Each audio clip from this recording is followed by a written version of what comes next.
మాది గోపాలపురం నియోజకవర్గం దేవపల్లి మండలం చాయంపూడి గ్రామం నుంచి సుమారు స్వచ్ఛందంగా ఒక బస్సు పెట్టుకుని ఒక 60 మంది కార్యకర్తలు జనసేన పార్టీకి అంకిత భావంతో పనిచేసిన కార్యకర్తలు అన్ని సామాజిక వర్గాల నుంచి కూడా 60 మంది అన్ని సామాజిక వర్గాల నుంచి కూడా 60 మంది కార్యకర్తలు ఈ రోజు ఈ మీటింగ్ వచ్చి ఉన్నాం. అలాగే మా ఊరు నుంచి కూడా ఇంకా ఒక బస్సే కాదు 2 బస్సులు వచ్చినాయి సార్. మేము మా చాయంపూడి అనే విలేజ్ గోపాలపురం కాన్స్టిట్యున్సీలో దేవపల్లి మండలంలో చాయంపూడి విలేజ్ ఒక ఇల్లు ఉంది. పవన్ కళ్యాణ్ గారు 2014లో పార్టీ స్థాపించిన కాడి నుంచి కూడా దరిదాపుగా సుమారుగా 2000 ఏదైతే జగన్ గవర్నమెంట్ వచ్చిన తర్వాత ఎంపీటీసీ ఎలక్షన్ జరిగింది, స్థానిక సంస్థలు అందులో 2014లో మా పార్టీ ఒక ఎంపీటీసీ గెలిచింది. అక్కడ ఏది అసలు శుభ్రంగా అన్ని వదిలేసిన కార్యక్రమంలో మేము ఒక పార్టీ ఎంపీటీసీ గెలిచాం. పవన్ కళ్యాణ్ విధి విధానాల వల్ల జనంలోకి వెళ్ళి ఖచ్చితంగా గెలిచాం. అలాగే స్థానిక సంస్థల సర్పంచ్ ఎలక్షన్ లో పోటీ చేసి ఉప సర్పంచ్కి అక్కడ గెలిచాం. ఈ రకంగా మేము పవన్ కళ్యాణ్ గారి విధి విధానాల్లో ప్రజల్లో తీసుకెళ్తూ కష్టపడి పనిచేస్తే ఈ రోజు ఈ 12వ ఆవిర్భావ సభను ఉద్దేశించి మా చాయంపూడి మొన్న జరిగిన 2024 ఎలక్షన్ లో మా ఊరు చాయంపూడి గ్రామం నుంచి 1050 ఓట్ల మెజార్టీతో కూటమి అభ్యర్థిని మేము గెలిపించాం. అక్కడ టీడీపీ కూటమి తరఫున టీడీపీ ఎమ్మెల్యే గారు మధ్యపాటి వెంకటరాజు గారు గెలిచారు. అలాగే ఈ కూటమి ప్రభుత్వం వచ్చిన తర్వాత ఒకసారి ఈ కూటమి ప్రభుత్వం వచ్చిన తర్వాత ప్రతి గ్రామంలో 14వ ఫైనాన్స్ నిధులు కానీ 15వ ఫైనాన్స్ కానీ 16th ఫైనాన్స్ కానీ ఎప్పుడైతే ఈ జగన్ గవర్నమెంట్ ఆపేసిందో ఆ నిధులు పవన్ కళ్యాణ్ గారు గ్రామీణాభివృద్ధి శాఖ మంత్రి చేపట్టిన తర్వాత ఆయన ఎంతగా నిధులు విడుదల చేసి ప్రతి గ్రామంలో కూడా సీసీ రోడ్లు కానీ డ్రైనేజెస్ కానీ ప్రతి గ్రామంలో కూడా స్టేట్ వైడ్ మొత్తం ఆంధ్రప్రదేశ్ అంతా కూడా ఈ రోజు ఏదైనా ఆంధ్రప్రదేశ్ అభివృద్ధి కార్యక్రమం జరుగుతా ఉందంటే ఈ రోజు ఏదైనా అభివృద్ధి కార్యక్రమాలు జరిగిందంటే కనుక కేవలం ఈ ప్రోగ్రామ్ లో గ్రామీణాభివృద్ధి శాఖ ఆధ్వర్యంలో జరిగింది. ఉప ముఖ్యమంత్రి గారైన పవన్ కళ్యాణ్ గారు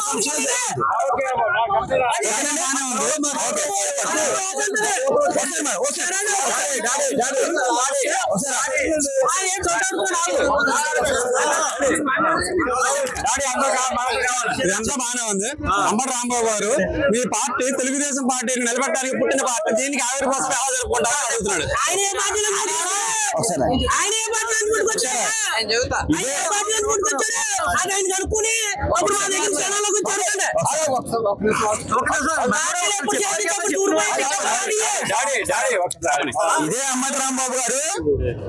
ఇదే అంబటి రాంబాబు గారు కాంగ్రెస్ పార్టీలో వైఎస్ఆర్ పార్టీలోకి వెళ్ళాడు. ఆయన పవన్ కళ్యాణ్ విమర్శించడం కానీ జనసేన విమర్శించడం కానీ జనసేన నాయకులు విమర్శించడం కానీ ఎట్టి పరిస్థితుల్లో సరిపోవడం.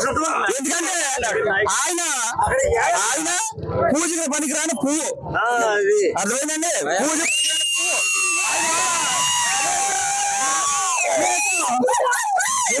కూడా స్టేట్ లో చెప్పండి. మీ పేరేంటి, ఎక్కడి నుంచి వచ్చారు? మేము పల్నాడు జిల్లా నుంచి వచ్చామండి. మేము దాచిపల్లి నుంచి వచ్చాము. మా పేరు నాగబ్రహ్మయ్య. ఇక్కడ మేము ఉదయం 4 గంటలకి మా ఊర్లో నైట్ 9ంటికి బయలుదేరినాము. తెల్లారుజామున 5ంటికి వచ్చామండి. ఇక్కడ చూస్తే మేము ఒక బస్సు 5 తుఫాన్లు పెట్టుకొని వచ్చామండి. ఇక్కడ జనసంద్రోహం చూసి మాకు చాలా భయంకరంగా ఉంది. అసలు ఒక సముద్రం కూడా సరిపోనట్టుగా ఉంది. ఇంతటి ప్రపంచం ఒక ప్రధానమంత్రికి గాని ఒక సీఎం గాని సీఎం కాడికి గాని ఎక్కువ గాని ఉన్నదండి. మేము దీని గురించి చాలా ఆనందపడుతున్నాము.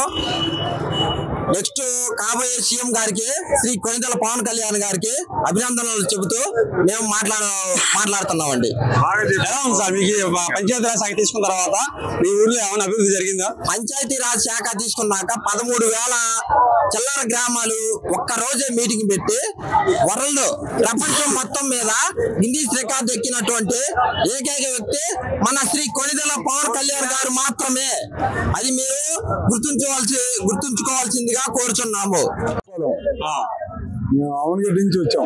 ఓకే, ఇక్కడ సాలదండి, సాలదు సోమవారం మయ్యం పెడితే జనాన్ని సరిపోయేది, కానీ ఇక్కడ పెడితే పవన్ కళ్యాణ్ సరిపోతుందా? ఒక సినిమా హీరో కూడా సాలదు ఇక్కడ. మేము తెల్లారగడ్డ 5ంటికి వచ్చాం. జనాన్ని ఖాళీ లేక అసలు బార్లు స్టేజ్ ముందు వచ్చి గాడులు ఎక్కడ ఖాళీ లేదు.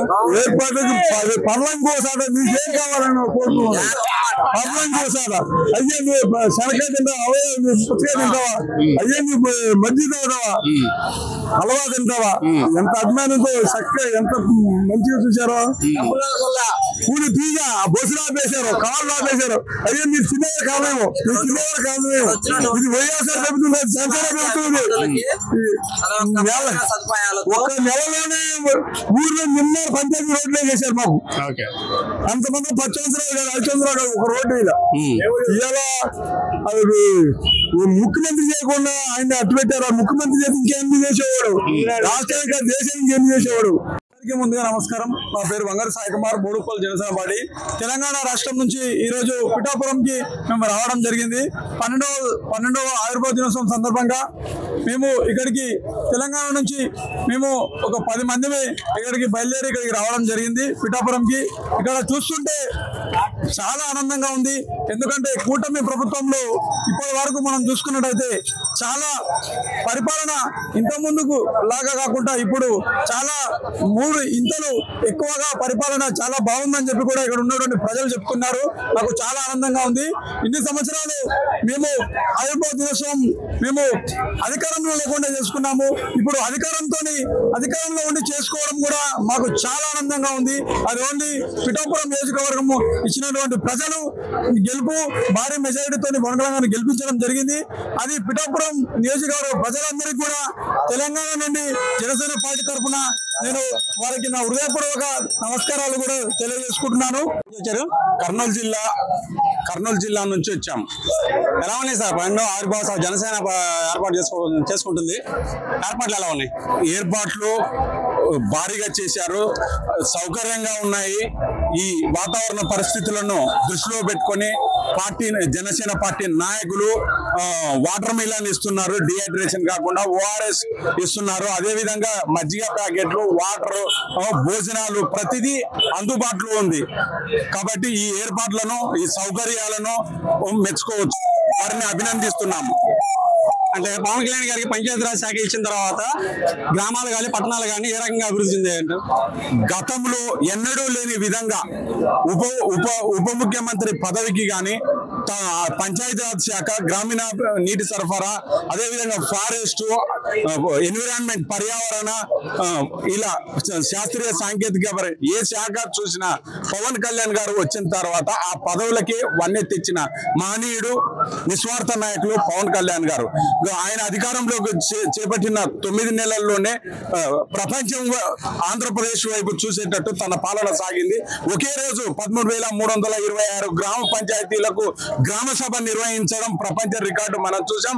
అదేవిధంగా తరతరాలుగా స్వాతంత్రం వచ్చినప్పటి నుంచి జాతీయ పండుగకు గణతంత్ర దినోత్సవం కానీ స్వాతంత్ర దినోత్సవం కానీ జరుపుతున్నటువంటి వేడుకలకు మేజర్ పంచాయతీలకు 10-20 వేలు పెంచిన ఘనత పవన్ కళ్యాణ్ గారిది. అదేవిధంగా మౌలిక సదుపాయాలు అయినటువంటి బీటీ రోడ్లు, సిసి రోడ్లు నిర్మాణం, ఆ బిల్లులు కూడా త్వరితగతిన పూర్తి చేయడం, ప్రజలను భాగస్వామ్యం చేసి తీర్మానం చేయడం, ఆ పనులను బిల్లులు చేసి త్వరితగతిన పూర్తి చేయడం పవన్ కళ్యాణ్ గారికి దక్కిందని తెలియజేసుకుంటున్నాం. సరే, ఇప్పుడు ఇచ్చిన ప్రతి హామీని కుటుంబ ప్రభుత్వం నెరవేరుస్తుందనలో గొప్పగా ఫీల్ అవుతున్నాం. 100% స్ట్రైక్ రేట్ తోటి ఇంత విజయం సాధించిన తర్వాత కూడా అంబటి రాంబాబు గారు ఒక వ్యాఖ్య చేస్తున్నారు. ఇది తెలుగుదేశం కోసం ఏర్పడినటువంటి ఆవిర్భవించినటువంటి ఒక పార్టీ, దీన్ని ఎలా జరుపుకుంటున్నారు మీరు అని చెప్పి క్వశ్చన్ చేస్తున్నారు అంబటి రాంబాబు గారు. తెలుగుదేశం ఇప్పుడు వైసీపీ హయాంలో, జగనన్న హయాంలో గత 5 సంవత్సరాలుగా అన్ని వ్యవస్థలు నిర్వీర్యమయ్యాయి. ప్రజలను నిర్లక్ష్యం చేశారు, అశ్రద్ధ చేశారు, అభివృద్ధి కుంటుపడింది. ఆంధ్ర రాష్ట్రాన్ని అప్పుల రాష్ట్రంగా మార్చారు. ఆ అప్పుల రాష్ట్రంగా మార్చి నా ఎస్సీలు, నా బీసీలు, నా ఎస్సీలు, నా ఎస్టీలు, నా మైనార్టీలు, నా కాపులు అని చెప్పి ప్రతి సామాజిక వర్గాన్ని నిర్వీర్యం చేసింది ఈ వైసీపీ ప్రభుత్వం.